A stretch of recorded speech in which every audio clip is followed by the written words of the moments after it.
అండమాన్ జైలుని తలుచుకుంటే రోమాలు నిక్కు పొడుస్తాయి. ఈ పేరు వింటేనే వెన్నెల్లో వణుకు పుడుతుంది.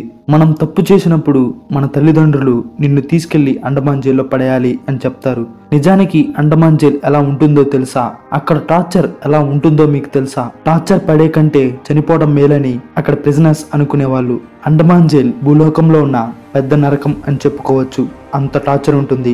అయితే ఈ వీడియోలో మనం అండమాన్ జైల్ ఎవరు నిర్మించారు, ఎందుకు నిర్మించారు, అండమాన్ జైల్లో ఎందుకు అంత టార్చర్ ఉంటుంది అనే విషయాలు పూర్తిగా డిస్కస్ చేద్దాం. ఇంకేమాత్రం ఆలస్యం చేయకుండా వీడియోని స్టార్ట్ చేద్దాం. వీడియోని స్టార్ట్ చేసే ముందు ఒక చిన్న రిక్వెస్ట్, ఈ వీడియోని లైక్ చేసి షేర్ చేసి మన ఛానల్ని సబ్స్క్రైబ్ చేసుకోండి.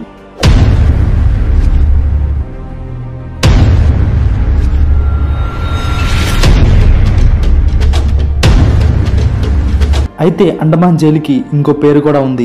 సెల్యులార్ జైల్ లేదా కాలాపాని అని పిలుస్తుంటారు. కాల అంటే డెత్, పానీ అంటే వాటర్. కాలాపాని అంటే డెత్ వాటర్. డెత్ వాటర్ అర్థం వచ్చేలా ఎందుకు పెట్టారో ముందు ముందు మీకు తెలుస్తుంది. కాలాపాని అనే మాట విన్నప్పుడు ప్రిజనర్స్ వణికేవాళ్ళు. ఈ జైల్ ఒక ఐలాండ్ లో నిర్మింపబడింది. అది Andaman and Nicobar island. Andaman and Nicobar islands లో మొత్తం 572 ఐలాండ్స్ ఉన్నాయి. ఇందులో 38 ఐలాండ్స్ లో ప్రజలు నివసించేవారు. మిగిలిన ఐలాండ్స్ లో విషపూరితమైన పాములు అలాగే ఆదివాసులు నివసిస్తూ ఉండేవాళ్ళు. ఐలాండ్ అంటే చుట్టుపక్కల మొత్తం సముద్రం ఉంటుంది, మధ్యలో ల్యాండ్ ఉంటుంది. ఈ ల్యాండ్ లో జైల్ ని నిర్మించారు. 1996లో ఈ జైల్ కన్స్ట్రక్షన్ స్టార్ట్ చేశారు. 1906లో దీనిని ముగించారు. దాదాపు 10 సంవత్సరాలు దీనిని కన్స్ట్రక్ట్ చేశారు. చార్లెస్ జేమ్స్ అనే మూర్ఖుడి వల్ల ఈ జైల్ ని నిర్మించాల్సి వచ్చింది. అండమాన్ జైల్ ని బ్రిటిష్ వారు నిర్మించారు. మనకి బాగా తెలుసు, బ్రిటిషర్స్ మన భారతదేశాన్ని ఆక్రమించి పరిపాలించారు. వారు పరిపాలిస్తుండగా ఇండియన్ ఫ్రీడమ్ ఫైటర్స్ వారికి వ్యతిరేకంగా నిలిచేవారు. ఇండియాని విడిచిపెట్టి వెళ్లిపోవాలని ఎదురు నిలిచేవారు. అలాంటి వారిని తీసుకువెళ్లి అండమాన్ జైల్లో పడేసేవారు. ఈ జైల్ ని కన్స్ట్రక్ట్ చేయడానికి ముఖ్య కారణం బ్రిటిషర్స్ కి ఎదురు తిరగకూడదు. తిరిగారా ఈ జైల్లో పడేసేవారు. వారిని విపరీతంగా టార్చర్ చేసేవారు. ఈ జైల్ 7 రకాలుగా నిర్మింపబడింది. ప్రతి రెక్కకు 3 అంతస్తులు ఉంటాయి.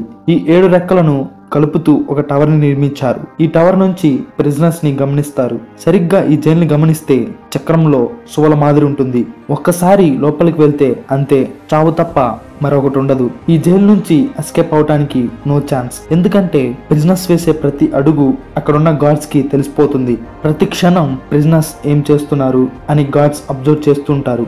ఒకవేళ ప్రిజనర్స్ ఎస్కేప్ అవడానికి ట్రై చేస్తే టవర్ దగ్గర బెల్ ఉంటుంది, అది రింగ్ అవుతుంది. దీంతో గార్డ్స్ అప్రమత్తమై వారిని భయంకరంగా హింసించేవారు. ఒకవేళ గార్డ్స్ నుంచి కూడా ఎస్కేప్ అయితే చుట్టుపక్కల మొత్తం సముద్రం ఉంటుంది. గాయాలతో ఆ సముద్రంలో ఈతటం ఇంపాసిబుల్. అలానో పాసిబుల్ చేసుకుని ఆ గాయాలతో సముద్రం దాటారు. అక్కడ ఐలాండ్స్ ఉంటాయి. ఐలాండ్స్ కి రీచ్ అయితే బతికిపోతాం అనుకుంటారా? లేదు. ఎందుకంటే ఆ ఐలాండ్స్ లో విషపూరితమైన జంతువులు ఉంటాయి. అలాగే ఆదివాసులు నివసిస్తుంటారు. వీళ్ళు ప్రపంచానికి సంబంధం లేకుండా జీవిస్తారు. అయితే ఎస్కేప్ అయిన వాళ్ళు ఈ ట్రైబ్స్ కన్నా లొంగిపోవాలి లేదా అడవి జంతువుల కన్నా లొంగిపోవాలి. రెండిట్లో ఏదో ఒకటి అయ్యి చనిపోవాల్సిందే. ఒకవేళ ట్రైబ్స్ ని అలాగే అడవి జంతువుల నుంచి తప్పించుకుంటే ఇంకా సేఫ్ అనుకుంటారేమో.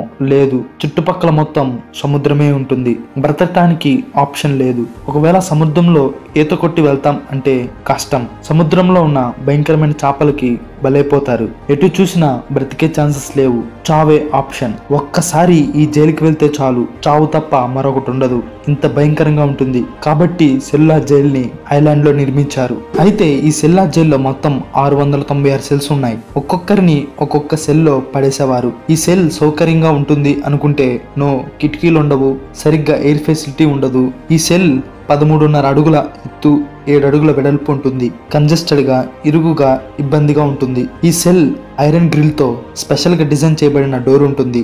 ఈ డోర్ తో పాటు ప్రిజన్ బార్స్ ని కలిగి ఉంటుంది. ఈ ప్రిజన్ బార్స్ వల్ల సెక్యూరిటీ ఇంకా అధికంగా ఉంటుంది.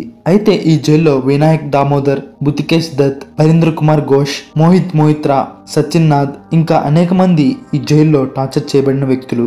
ఎంత ఇబ్బంది పడి ఉంటారో కదా. ఈ జైల్లో ఉన్న ప్రిజనర్స్ ని ఖాళీగా ఉంచేవాళ్ళు కాదు. వాళ్ళ చేత భయంకరమైన పనులు చేపించుకునేవారు. బ్రిటిషర్స్ వారిని కొట్టి కొట్టి బానిసల్లాగా చూసేవారు. ప్రిజనర్స్ చేసే పనులు అతి భయంకరంగా ఉంటాయి. పొద్దున్నే 6 గంటలకు లేచి వాళ్ళ పనులు ముగించుకొని 7 గంటలకంతా పనిచేసే ప్రాంతానికి రావాల్సి ఉంటుంది. అక్కడ ఆయిల్ గ్రైండింగ్ వర్క్ ఉంటుంది, అంటే ఆయిల్ ఇచ్చే పదార్థాలను దంచాల్సి ఉంటుంది. ఇంకా కాయిర్ పౌండింగ్ అంటే కొబ్బరి పీచులను తాడులుగా చేయాల్సి ఉంటుంది. ఇంత డిఫికల్ట్ వర్క్ ఇంకోటి ఉండదు, ఎందుకంటే వాళ్ళు గాయాలతో ఉండి దంచాలంటే ఇంపాసిబుల్. సరిగ్గా చేయకపోతే గార్డ్స్ పక్కనే ఉంటారు, వాళ్ళు భయంకరంగా కొడతారు. ఇలాగ వాళ్ళని అతి భయంకరంగా హింసించే వాళ్ళు. ఇలా ఉంటుంది ఆయిల్ గ్రైండింగ్. ఇంకా కార్ పౌండింగ్ విషయానికి వస్తే ప్రతిరోజు 20 కొబ్బరికాయలు ఒక్కొక్కరికి ఇచ్చేవారు. పీసులను తీసి శుద్ధితో కొట్టి నీళ్ళలో నానపెట్టి తర్వాత ఎండలో ఆరపెట్టాలి. ఇలా చేస్తే తాడులు వస్తాయి. ఇలా రోజుకి కేజీన్నర చేయాల్సి ఉంటుంది. కేజీన్నర చేయకపోతే ఎక్స్ట్రా వర్క్ ఉంటుంది. అది సరిగ్గా చేయకపోతే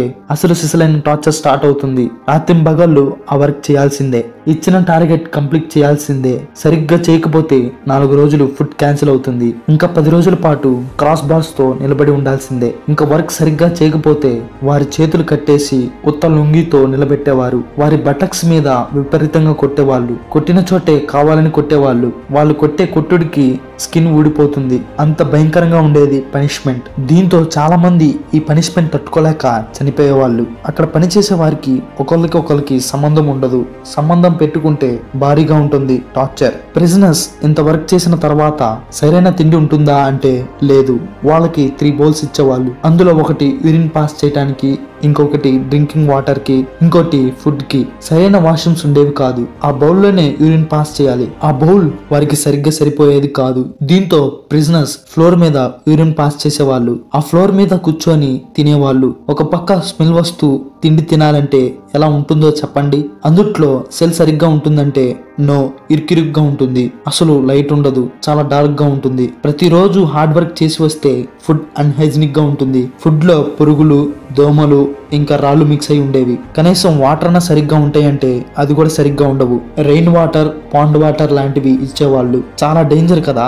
ఈ అన్హైజీనిక్ ఫుడ్ తీసుకొని సెల్స్ లో చనిపోయేవాళ్ళు. నరకం కదా. మహావీర్ సింగ్, మోహన్ కిషోర్, మోహన్ మొహిత్రా వీళ్ళు ఆకలికి అలమటించారు. 45 రోజుల పాటు అన్హైజీనిక్ ఫుడ్ ఏం తీసుకుంటామని ఫుడ్ తీసుకోకుండా ఉన్నారు. తర్వాత ప్రాణాలు కోల్పోవాల్సి వచ్చింది. అన్హైజీనిక్ ఫుడ్ తీసుకోపోయినా పర్లేదని తింటం మానేశారు. కానీ బ్రిటిషర్స్ దీనికి అంగీకరించలేదు. బలవంతంగా వారి చేత తినిపించేవాళ్ళు, నోట్లో కుక్కేవాళ్ళు. ఇలా కుక్కటం వల్ల బాడీలో ఉన్న వెండి పైప్ కి చేరుతుంది. ఇలా ఫుడ్ వెళ్తే ప్రాణాలు కోల్పోతారు. బ్రిటిషర్స్ ఫుడ్ నోట్లో కుక్కి ప్రాణాలు తీసేవారు. చనిపోయిన బాడీస్ తీసుకువెళ్లి అండమాన్ వాటర్స్ లో పడేసేవాళ్ళు. అయితే ప్రిజనర్స్ కి ఒక ప్లేస్ లో మీల్స్ ఇచ్చేవారు. ఆ ప్లేస్ పక్కన బిల్డింగ్ ఉంటుంది. అక్కడ వ్యతిరేకంగా ఉండేవారిని ఉరి తీసేవాళ్ళు. వాళ్ళు భయంకరంగా ఏడుస్తూ అరుస్తూ ఇబ్బంది పడేవారు. మెస్కి వచ్చే వాళ్ళు ఆ అరుపులు విని భయపడేవారు. సైకాలజికల్ గా మెస్కి వచ్చే వారిని ఎఫెక్ట్ చేసేవాళ్ళు. ఫుడ్ దగ్గర కూడా ఇంత టార్చర్ ఉంటుంది. అయితే వీర్ సవార్కర్ అలాగే అతని బ్రదర్ బాబర్ సవార్కర్ వీరిద్దరిని ప్రిజన్ లో వేశారు. 2 సంవత్సరాల పాటు ప్రిజన్ లో గడిపారు. కానీ వాళ్ళకి తెలీదు ఇద్దరు ప్రిజన్ లో ఉన్నారని. అంత దారుణంగా ఉండేది పరిస్థితి. బ్రిటిషర్స్ ఫ్రీడమ్ ఫైటర్స్ ద్వారా కొత్త జైల్స్ ని కట్టించారు. కానీ వాళ్ళకి తెలీదు ఆ జైల్స్ లో ఉండేది వాళ్లే అని. ఎవరైనా ఎదురు తిరిగితే వారికి బలవంతంగా యూరిన్ తాగించే వాళ్ళు, అలాగే పూప్ అంటే బాత్రూమ్ తినిపించే వాళ్ళు. వారి పట్ల క్రూరంగా బిహేవ్ చేసేవాళ్ళు. ప్రిజనర్స్ ని కెనాన్స్ మౌత్ దగ్గర కట్టేసేవాళ్ళు. తర్వాత దాన్ని ఊదేవాళ్ళు. అప్పుడు ఫ్రీడమ్ ఫైటర్స్ ప్రాణాలు కోల్పోయేవాళ్ళు. 1909 నుండి 1931 వరకు డేవిడ్ బారీ జైలర్ గా ఉన్నాడు. ఇతను ఎంత క్రూయల్ మైండెడ్ అంటే అంత క్రూయల్ మైండెడ్. ఇతను ఒకసారి ఉలాస్కర్ అనే ఫ్రీడమ్ ఫైటర్ ని 3 లీటర్స్ ఆఫ్ ఆయిల్ ని కలెక్ట్ చేయమన్నాడు. కానీ అక్కడ 2 లీటర్స్ మాత్రమే వస్తాయి, ఇలా రాదు అని చెప్పాడు. దీంతో అతని మీద ఎదురు తిరిగాడని చెప్పి ఉలాస్కర్ ని తలకిందులుగా కట్టేశారు. 3 రోజుల పాటు అంతే ఉంచారు. 3 రోజుల తర్వాత అతనిని నార్మల్ పొజిషన్ లో పెట్టారు. అప్పటికే అతను స్పృహ కోల్పోయాడు. తర్వాత అతను పిచ్చోళ్లాగా మారిపోయాడు. ఇది చూసిన మిగిలిన ప్రిజనర్స్ చాలా భయపడ్డారు. ఇలా ఉంటుంది అండమాన్ జైల్లో టార్చర్. కొన్ని రికార్డ్స్ ఏం చెప్తున్నాయంటే దగ్గర 80,000 ఇండియన్స్ అండమాన్ జైల్లో పనిష్మెంట్ ని పొందారు. 1860లో పనిష్మెంట్ స్టార్ట్ చేశారు. దాదాపు 80 సంవత్సరాలు పనిష్మెంట్ ని పొందారు. ఇందులో వేలాది మంది కాల్చబడ్డారు, ఉరివేయబడ్డారు, టార్చర్ చేయబడి చనిపోయారు. ఫైనల్ గా సెప్టెంబర్ 1937 నుంచి జనవరి 1938లో ప్రిజనర్స్ ని ఇంటికి పంపించారు. తర్వాత జపనీస్ వాళ్ళు 1942లో దీనిని వరల్డ్ వార్ 2 టైంలో తీసుకున్నారు. సో బ్రిటిషర్స్ ఇంత దారుణంగా ఇండియన్ ఫ్రీడమ్ ఫైటర్స్ ని అండమాన్ జైల్లో టార్చర్ చేసేవాళ్ళు. ఇది అండమాన్ జైలుకున్న చరిత్ర. అండమాన్ జైలు గురించి మీరేమనుకుంటున్నారో కింద కామెంట్ చేయండి. ఈ వీడియో మీకు ఎలా అనిపించిందో కింద కామెంట్ చేయండి. ఈ వీడియో నచ్చితే లైక్ చేసి షేర్ చేసి మన ఛానల్ ని సబ్స్క్రైబ్ చేసి సపోర్ట్ చేయండి. Thank you.